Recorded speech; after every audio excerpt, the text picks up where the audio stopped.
And our human rights are not something we should have to ask for. They are our human rights. This is a great challenge, a great opportunity to change the lives of Nova Scotians. I think making the province fully accessible by 2030, although it's an ambitious goal, I think it's definitely attainable. I want us to be as bold as can be and to lead the way in many ways, you know, within Canada. And I think, you know, we're starting to do that. Accessing Change with host Laura Bain. On April 27, 2017, the Nova Scotia House of Assembly passed Bill 59, the Accessibility Act. Motion is for third reading of Bill 59, the Accessibility Act. Would all those in favor of the motion please say aye? Aye. Contrary-minded, nay. The motion is carried. With Nova Scotia only the third province to pass accessibility legislation, it's a safe bet the rest of Canada is watching what happens here closely. The Nova Scotia Accessibility Act recognizes accessibility as a human right and commits the government to a timeline to make the province an accessible place to live, work, learn, and play by 2030. The Act also created an Accessibility Advisory Board, a diverse group of 12 community representatives, the majority of whom are persons with disabilities. Over the next half hour, I'll introduce you to some of the talented and passionate individuals working behind the scenes, charged with making it happen. They are accessibility advocates, determined and devoted to accessing change. At 25 years of age, Alex Peeler is the youngest member of the Nova Scotia Accessibility Advisory Board. He and his service dog Deuce hail from the rural riverside community of Bridgewater, Nova Scotia. I think accessibility kind of just means that everyone has access not just to the built environment, but to all of the supports that they need to live independently or functionally so that they can have a high quality of life. Alex has packed a lot of advocacy into the last few years. He's an active member of the Halifax chapter of Muscular Dystrophy Canada, the Nova Scotia League for Equal Opportunities, and the Council for Canadians with Disabilities. In 2016, he petitioned the federal government to implement a national disability assistance program to help individuals access the services and equipment needed to live independently. The petition was acknowledged in the House of Commons. Alex even put the question directly to Prime Minister Justin Trudeau. What steps would your government take, in addition to the Canadians with Disabilities Act, to implement a national assistance program for Canadians with disabilities to access those services and equipment, or, you know, what would that look like and how would it be incorporated within the Canadians with Disabilities Act? Thank you for that great point. I mean, one of the facts is... Alex also runs a media production company, appropriately named Squeaky Wheel Productions. Squeaky Wheel Productions was a production company I started a couple of years ago to kind of put together my passion for filmmaking and advocacy. I chose YouTube as like the main way to kind of get the message out and promote those ideas of like diversity and equality and things like that. Hello, and welcome to another vlog. I hope everyone enjoyed their weekend and is enjoying this nice sunny weather. Today, there's a few things I want to talk about. Through Squeaky Wheel, Alex posts on a wide variety of issues and topics, from accessing wheelchairs to adaptive fashion and accessible dating. People with disabilities use many of the same dating platforms as able-bodied individuals. These include traditional in-person dating as well as modern online dating, which is especially useful for those who struggle to leave their homes due to the nature of their disability. Alex has a van with a ramp, but not everyone who uses a power wheelchair has access to accessible transportation. I would say the transportation and the housing are probably the two biggest challenges that people with disabilities in rural areas face.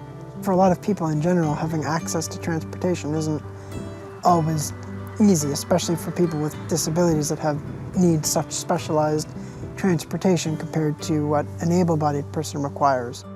Alex says changing societal attitudes toward disability is one of his priorities. People need to stop looking at accessibility as an act of charity, something that you do out of the goodness of your heart, and start looking at it as a necessity, something that you have to do in order to support people. There's a lot of people who are very critical of accessibility. They see it as people with disabilities getting special treatment.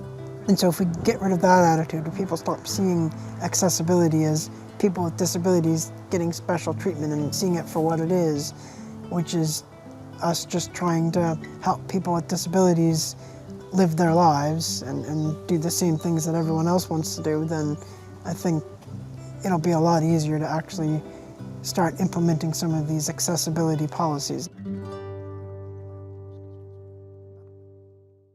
Coming up after the break on Accessing Change, my conversation with activist Dr. Cynthia Bruce. We generally think about accessibility as something that's really lovely to do if we can afford it, and for me, it's an imperative. Welcome back to Accessing Change. I'm your host, Laura Bain. An hour from Halifax in Wolfville, Nova Scotia, I meet up with Dr. Cynthia Bruce on the campus of Acadia University, where she teaches in the Department of Education. Dr. Bruce joined the Accessibility Advisory Board in part to encourage a broader definition of accessibility. We think about it in terms of wheelchair ramps and elevators largely, so we think lots about the built environment, not enough, but that's sort of what we tend to think about. We don't think a lot about sensory disability or intellectual disability when it comes to making our processes and making our buildings and making our programs and schooling and education accessible to all citizens of the province. I also think we have we generally think about accessibility as something that's really lovely to do if we can afford it, and for me, it's an imperative. Dr. Bruce, who is blind, has been working in accessibility advocacy for the last decade. I'm not sure one lives with disability without being an advocate at some level. The work I do is largely rooted in a belief that, and a commitment to equity, and a belief that we need to value all people for who they are, not for the ways in which we might be able to fix them to make them fit into society more easily. And I just don't believe that accessibility is a choice. I don't believe that the privileged, abled should be able to decide who gets to participate and who doesn't, and should be in charge of those sorts of decisions. That's a really power-laden way to go about living our lives in community. Our human rights are not something we should have to ask for. They are our human rights, and I think it's really important that we do the work around ensuring people view us as claimants of rights who are worthy of and are valued in our community and worthy of a place in our community. One of the Accessibility Advisory Board's tasks is to advise the government on accessibility standards for things like public transportation, employment, the built environment, and education. Education is, interestingly, one of the least inclusive places in some respects, and particularly, we do a great job in some areas, but not such a great job, particularly when it comes to intellectual disability. We're still kind of stuck in a special education model that is very hierarchical, that sort of ranks and sorts people according to their intellect and according to the ways that we perceive they can or can't learn and can or can't contribute to society. And I think many of the substantive changes that need to happen are starting to move forward in ways in the community that they aren't in education systems. And so I think we have a lot of work to do there. And education's my passion, I guess. It's where I live, it's where I like to do my work. Before I leave, Dr. Bruce offers her final thoughts on the importance of an inclusive, accessible, and barrier-free education. Education is a really important, I think, aspect of people with disabilities gaining a sense of belonging and learning and moving along a learning path that leads to a meaningful life and allows us all to build meaningful lives. We have a lot of work to do in terms of making our school buildings accessible across the province. But I think more broadly, it's really important to think about accessibility in terms of access to learning, and so that we think about all students who come to school as learners, and then we support their learning.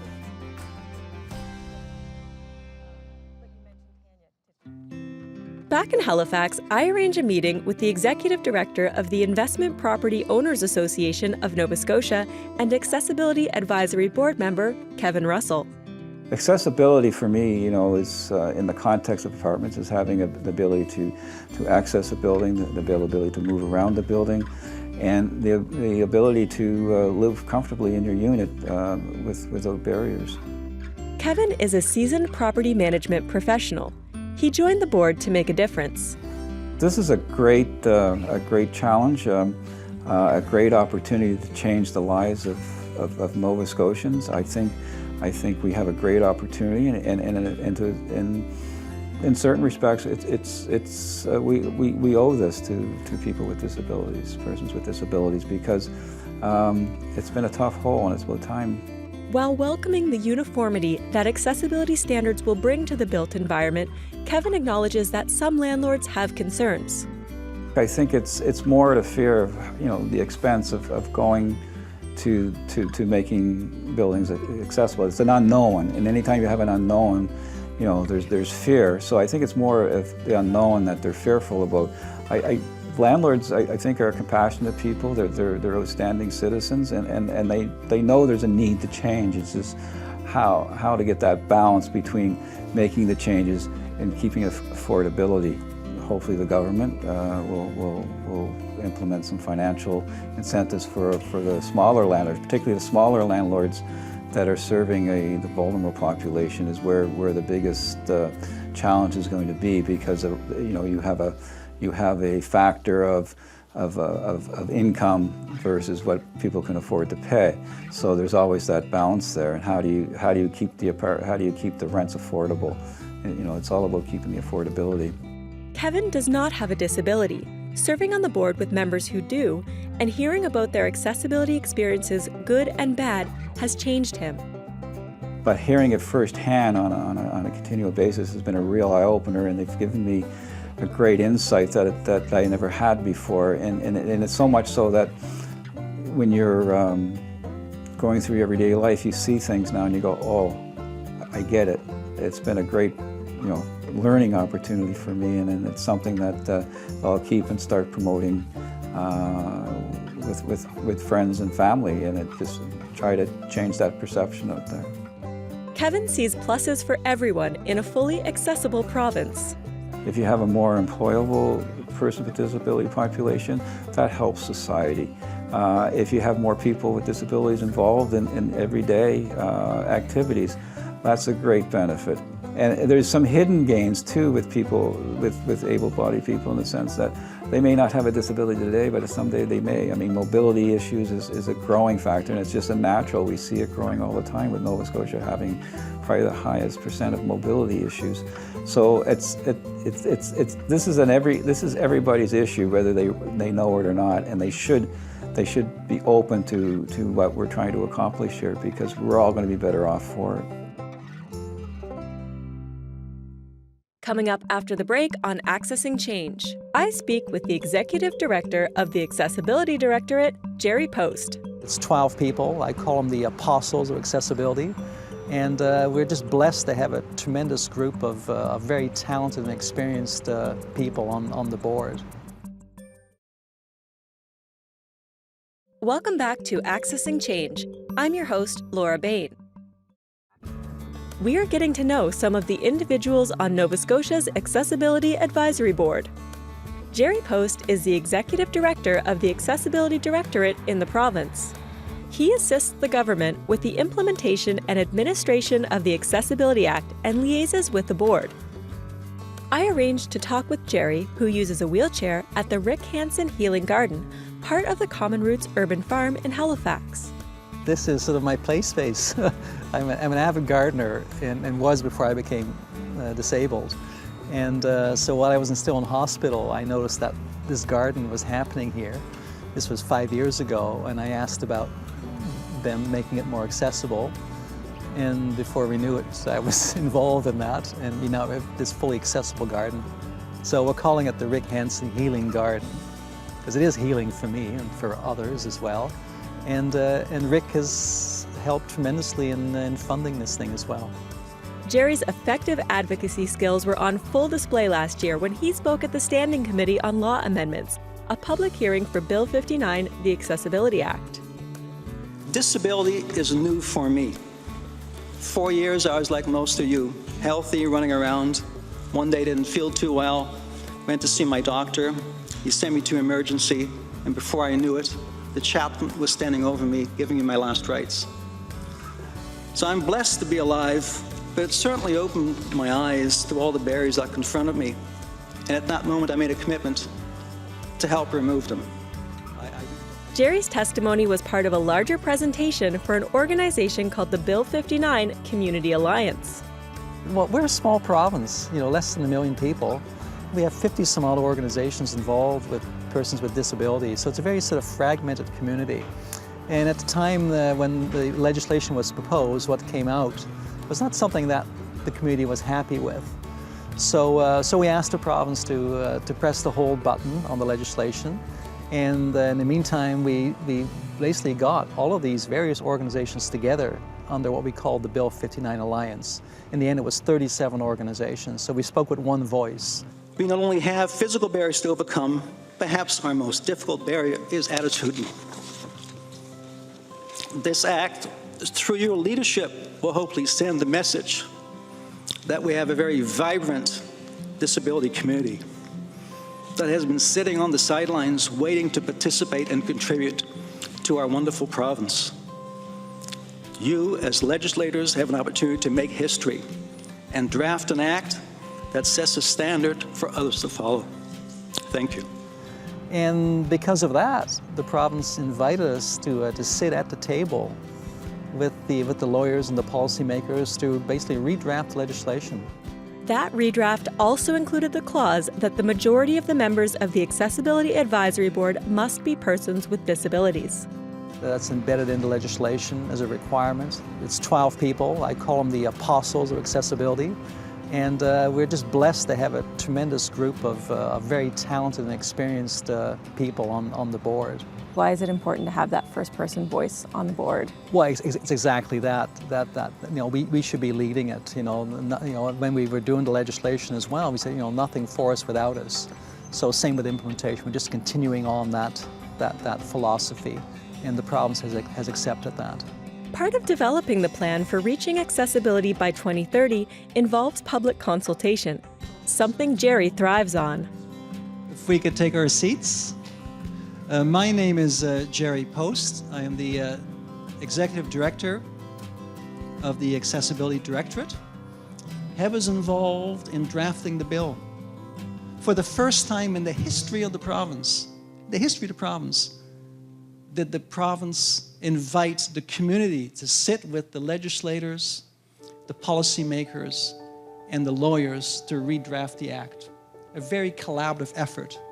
I think it's a model for future legislative drafting. And I think for that reason, I think we currently probably have the best act in Canada. Jerry and his small but mighty team recently traveled the province holding town halls and gathering community opinion on accessibility. To be involved in the community and to affect change, that's really what gets me going. That's one of the things that we're doing with these town hall meetings, and again, is have the community identify what our priorities should be. And not a big surprise, the built environment has come out to be the top priority. The second priority on standards anyways, there's sort of 3 areas. One is education as a standard, employment employment diversity as a standard, and the third is communication and information. I'm very optimistic. I think everybody agrees with the goal. At the end of the day, it's the limited resources that we have as a small province. So it's a competition for resources.